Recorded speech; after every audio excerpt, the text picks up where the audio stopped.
I still remember the day I received the dinner invitation like it was yesterday. My fiancé had handed me the elegant envelope with a smile that didn't quite reach her eyes, the kind of smile that seemed to carry both excitement and hesitation. I tore it open and read the formal, flowery script, inviting me to dine with her parents that evening. At first, I felt a thrill. This was an opportunity to show them who I was, to step into their world gracefully. But beneath the excitement, a prickle of anxiety ran down my spine. Their reputation preceded them. Wealthy, influential, and known for a subtle sharpness that could cut deeper than any blunt insult. I wondered if I could navigate their world without faltering. As I prepared for the evening, I imagined the grand dining room, the gleaming silverware, the perfectly arranged flowers, all silently reminding me of the social distance I would have to bridge. When I arrived, their smiles seemed polite but strained, their greetings slightly formal, as if evaluating me, testing my worth. I caught fleeting glances between them, whispered words I couldn't quite hear, and noticed a certain dismissiveness in the way they addressed me. The first toast felt heavy with unspoken judgment, each clink of glass echoing the subtle tension. I smiled and raised my glass anyway, determined not to show discomfort, even as I sensed every word and gesture was being measured. By the time dinner began, I realized this would not be a casual evening. The mix of excitement and unease churned inside me, hinting at the storm of class tension and social scrutiny that was about to unfold. It was a dinner that promised refinement, but carried undercurrents of judgment, a quiet battlefield where every polite word could mask a hidden barb. I knew that to survive the night, I would have to tread carefully, balancing charm with caution, and observe closely before revealing my own strength. The anticipation, coupled with the subtle disrespect already in the air, set the stage for a night where social hierarchies and personal pride would clash in ways I had never expected. The moment I stepped into their mansion, I was struck by the sheer opulence surrounding me. Marble floors stretched endlessly, chandeliers hung like frozen constellations, and the air smelled faintly of expensive perfume and polished wood. Every detail screamed wealth, yet it also felt suffocating, as if each ornate vase and gilded frame existed to remind visitors of their superiority.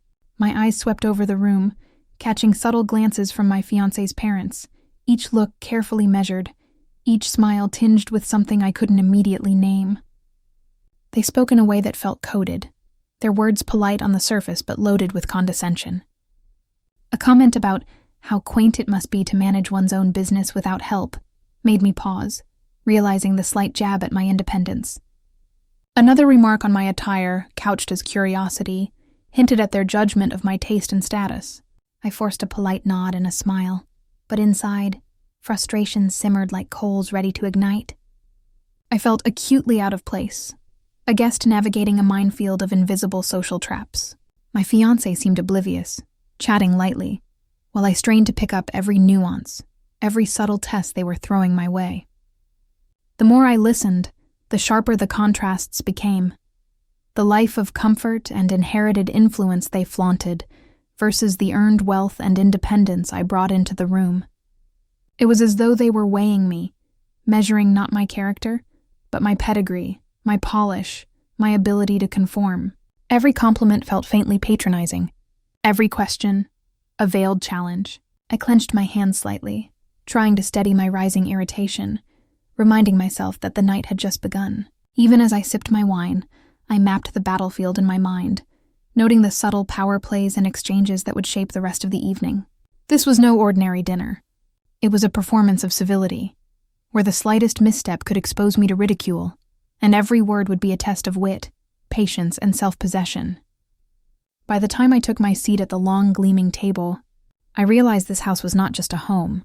It was an arena, and I was already in the spotlight. Dinner began with all the expected formalities: polished smiles, gentle laughter, and small talk about the weather, travel, and mutual acquaintances. On the surface, it seemed harmless, even pleasant, but beneath each word lurked subtle barbs. When my fiancé's mother remarked on how impressive it must be to handle your own affairs without a full team, I caught the hint of condescension. The unspoken assumption that my achievements were somehow less than theirs. I smiled politely, nodded, and answered graciously, keeping my tone warm while my mind catalogued every slight.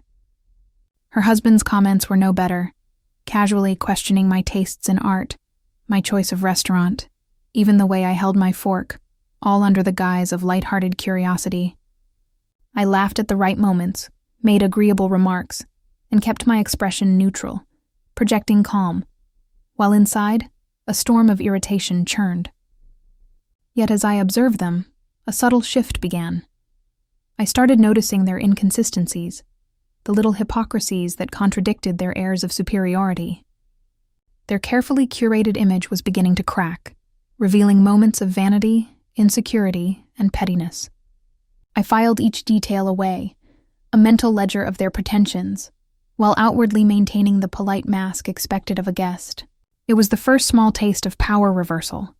Though they believed themselves in control, I was quietly assessing, quietly strategizing, and slowly understanding the rules of this social battlefield. Each coded insult, each patronizing tone, became fuel for my resolve, and I realized that the evening's true contest was not who spoke the most, but who could endure, observe, and turn subtle manipulations to their advantage. By the time the first course was cleared, I felt a quiet sense of control settle within me, a knowledge that I could play this game on my own terms without losing my composure or dignity.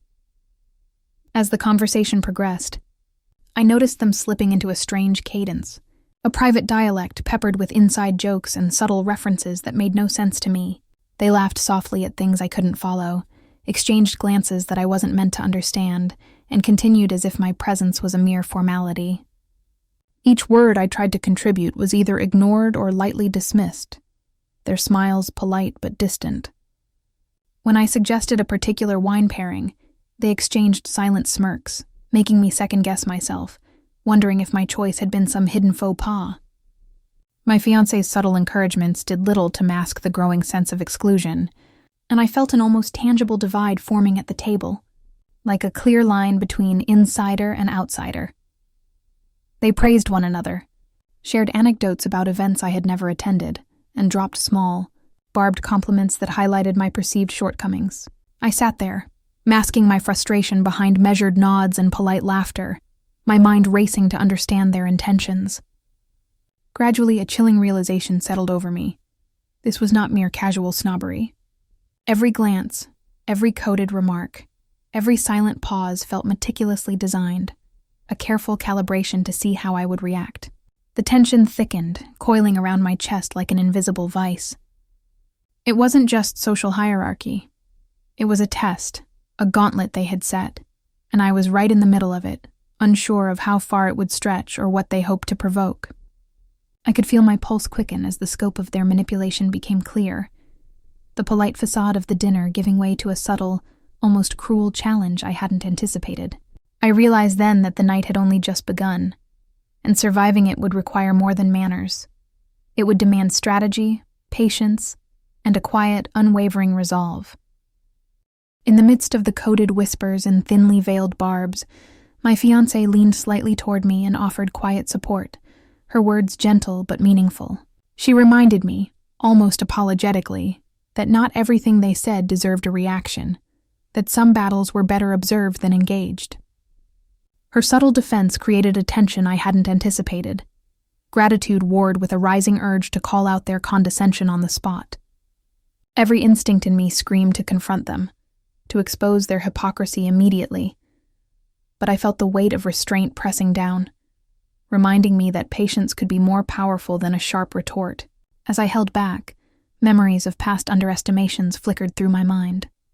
Times I had been dismissed at work, overlooked by friends, or betrayed by those I trusted most. Each recollection fueled a quiet fire within me, reinforcing the lesson I had learned. Impulsive reactions might provide temporary satisfaction, but careful, deliberate action led to true vindication.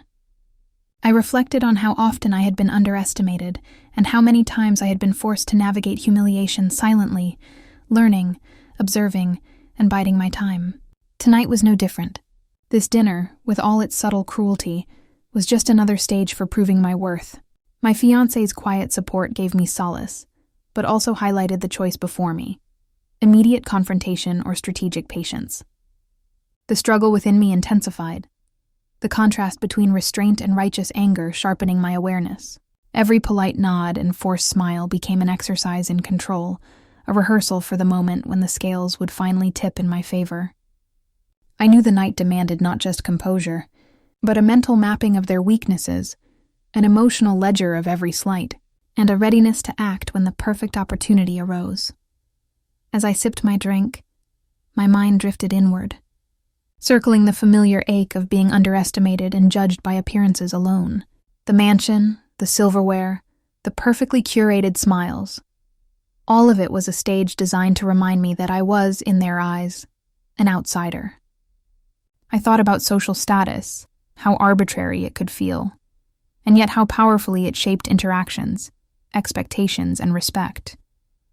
Each coded insult and dismissive glance hit harder because it echoed old patterns I had endured my whole life. Being overlooked for promotions, dismissed in conversations, or quietly laughed at behind my back. A deep sense of loneliness settled in, not just from being excluded at this table, but from all the times I had quietly carried my accomplishments without acknowledgement. I longed for recognition, not for vanity's sake, but for fairness, for the validation that hard work and integrity deserved. And then, beneath the sting of frustration, a quiet clarity emerged. I began to see these moments not only as affronts, but as opportunities. Every slight, every whispered mockery became a clue to their vulnerabilities, a map for a strategy that could shift the balance of power. I imagined the eventual reversal, the subtle ways I could reveal the truth of their arrogance, how I could assert my worth without sacrificing composure. The fire of indignation and the cool logic of observation merged, planting the seeds of a plan that would transform this evening from a trial of patience into a stage for justice. By the time the main course arrived, I was no longer merely a guest. I was a strategist, quietly preparing for the moments when their arrogance would meet its reckoning. As the evening wore on, I realized that silence alone wasn't enough. I needed to assert myself without giving them the satisfaction of an overt confrontation. I began weaving my accomplishments into the conversation naturally, mentioning projects and successes as though they were mere anecdotes, casual glimpses of my life rather than statements of power. When the topic of travel came up, I recounted a business trip that had taken me to 3 continents in a single week, noting in passing how I had negotiated deals that had seemed impossible. I spoke about charities I supported, investments I had made, and the teams I led, all without fanfare or ego, simply matter-of-factly, letting the weight of my experience speak for itself. I noticed subtle shifts in their expressions, small flickers of surprise, the tightening of a smile, the brief faltering of their practiced superiority. The mother's eyes lingered a moment too long on a casually mentioned achievement. The father's tone became slightly more measured, as though recalibrating their judgment. I remained composed, my demeanor calm and approachable, masking the quiet satisfaction I felt in seeing their brittle facade begin to crack. Each understated revelation planted seeds of doubt in their minds, quietly challenging the hierarchy they assumed without ever making a direct attack. The tension in the room thickened, not from hostility, but from the subtle power shift, from the realization that I was not as malleable, as deferential, or as insignificant as they had expected. By the time dessert arrived, I could sense the slight unease in their posture, the momentary hesitation in their words, and a quiet satisfaction warmed me from within. I wasn't making waves, but the surface was shifting, and I knew the evening was tilting in my favor. Slowly but unmistakably. It happened almost imperceptibly, a fleeting misstep that could have gone unnoticed if I hadn't been paying close attention. The father, in an attempt to impress, bragged about a charitable donation he claimed to have made, citing figures that sounded inflated. My ears perked up, and I felt a small smile tug at the corner of my lips. Without interrupting, I asked a casual, probing question about the project's timeline and the team involved, phrased innocuously as curiosity. The father hesitated, stumbling over details, and the mother chimed in quickly to correct him. But their words only highlighted the inconsistency. I nodded, genuinely interested. But in that silent acknowledgement lay the subtle exposure. Their facade of generosity had a crack, and I was pointing it out without a single raised voice or overt accusation. I noticed the faint flush on their cheeks, the slightly too wide smile, the sudden pause in their practiced cadence. It was the first small taste of karmic satisfaction, a gentle shift in power that was as exhilarating as it was quiet.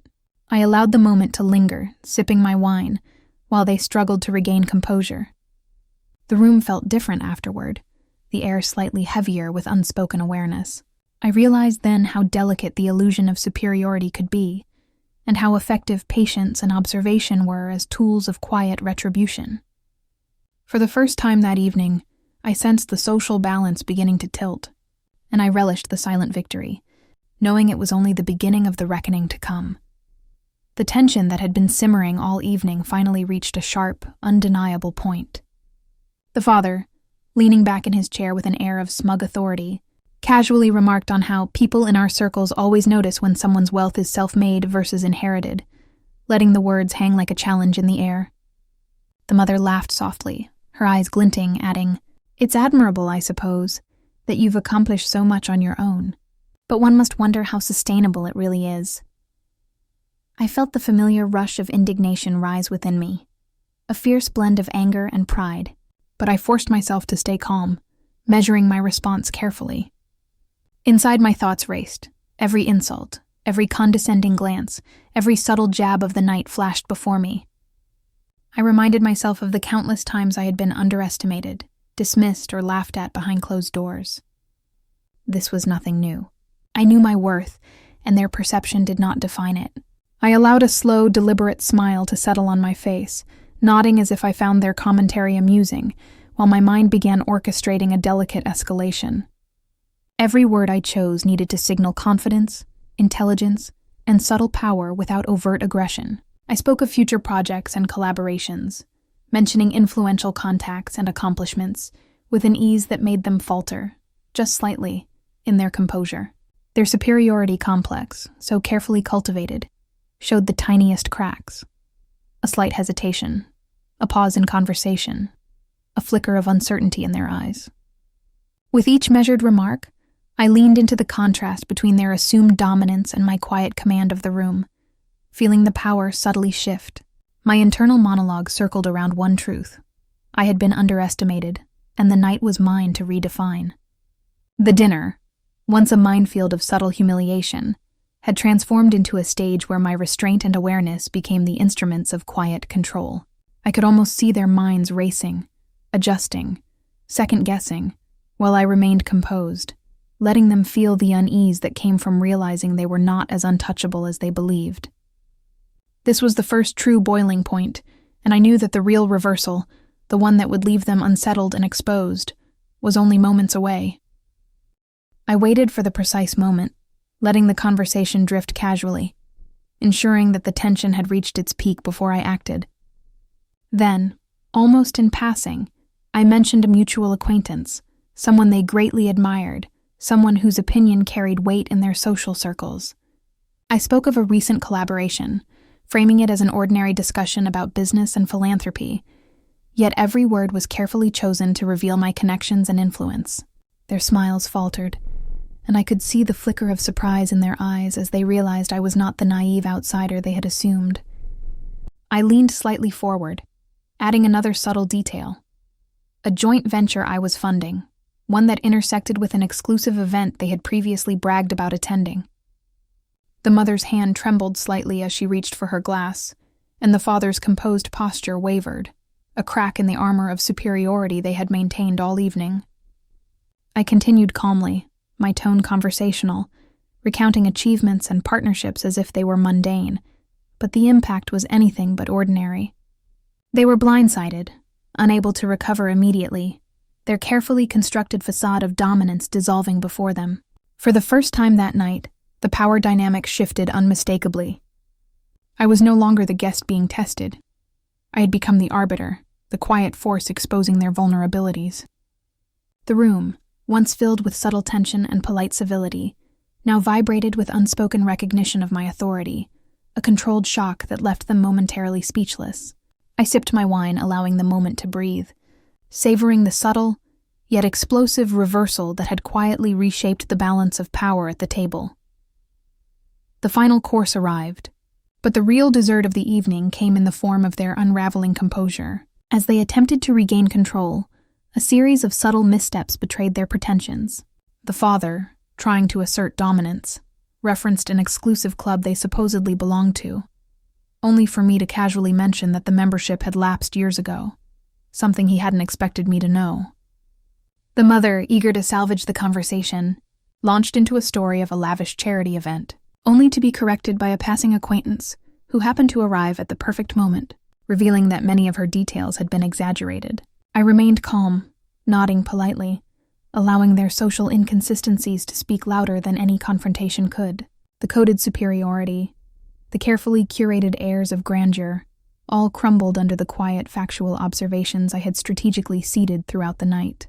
I watched as their faces tightened, smiles flickering into forced grimaces, the embarrassment masked with polite laughter that barely hid their discomfort. Every subtle indicator, the misaligned anecdotes, the faltering jokes, the eyes darting nervously, exposed them for the pretentious figures they had worked so hard to portray.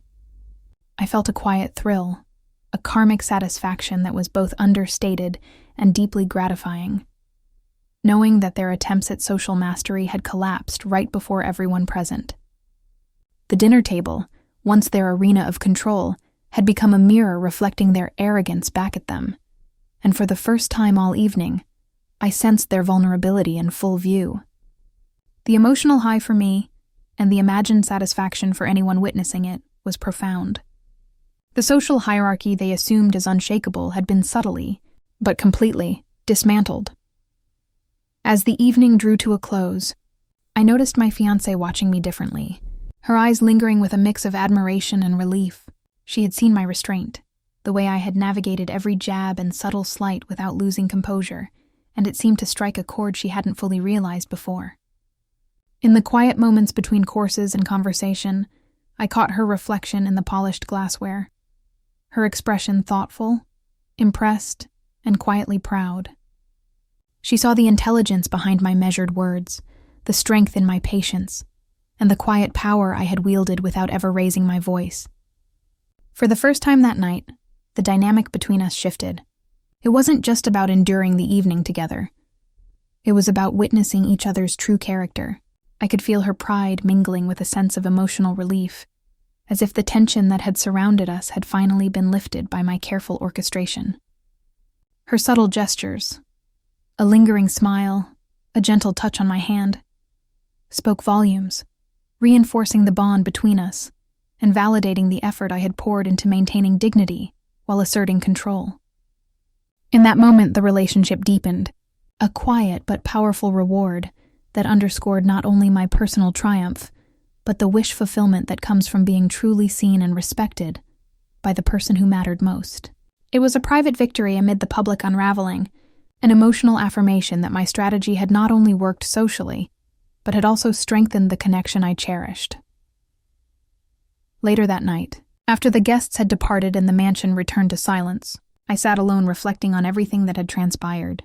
The tension, the subtle jabs, the whispered mockery. It all unfolded exactly as I had anticipated. Yet even I was surprised by the satisfaction of seeing their arrogance unravel so completely. I felt a profound sense of inner clarity, knowing that I had maintained composure, exercised restraint, and asserted my worth without lowering myself to their level. The moral victory was unmistakable. Their social pretensions had been exposed, and I had emerged both respected and dignified. Yet the evening was not without its bittersweet elements. There remained a lingering tension in the air, an unspoken strain in our relationship with them that I could not entirely erase. Despite this, the personal satisfaction I carried outweighed any discomfort. I had proven to myself, and subtly to the world, that my achievements, intelligence, and character demanded recognition. The evening had been more than a dinner. It had been a test of patience, strategy, and moral resolve. And in passing that test, I had secured not only social acknowledgement but also a deep, enduring sense of empowerment, the kind that comes from standing tall in the face of deliberate underestimation and walking away with both dignity and quiet triumph. As the evening neared its conclusion, I felt a quiet, deliberate shift within myself, a sense that the final act was approaching, the moment where subtle strategy became undeniable triumph. I rose from my chair with calm assurance, pausing to offer a polite, composed farewell to my fiancé's parents. Then, with deliberate care, I left a small, meaningful gift on the table. A signed invitation to an exclusive charity gala I knew they had long coveted, one I had influence over. The gesture was courteous on the surface, but the message beneath it was unmistakable. I was no longer the outsider they had underestimated. I held access, power, and recognition they had never anticipated. Their smiles faltered for a fleeting second as the implication settled, and I caught the briefest flicker of acknowledgement in their eyes. My fiancé reached for my hand, her expression a mixture of pride and awe, and together we stepped away from the dinner table, leaving behind the fractured pretense they had so carefully maintained. The night's tension, the subtle manipulations, and the careful strategy culminated in a moment of emotional and moral payoff that left me feeling both vindicated and liberated. The parents' carefully cultivated aura of superiority had been punctured without confrontation, and I walked away with a satisfaction deeper than words could capture.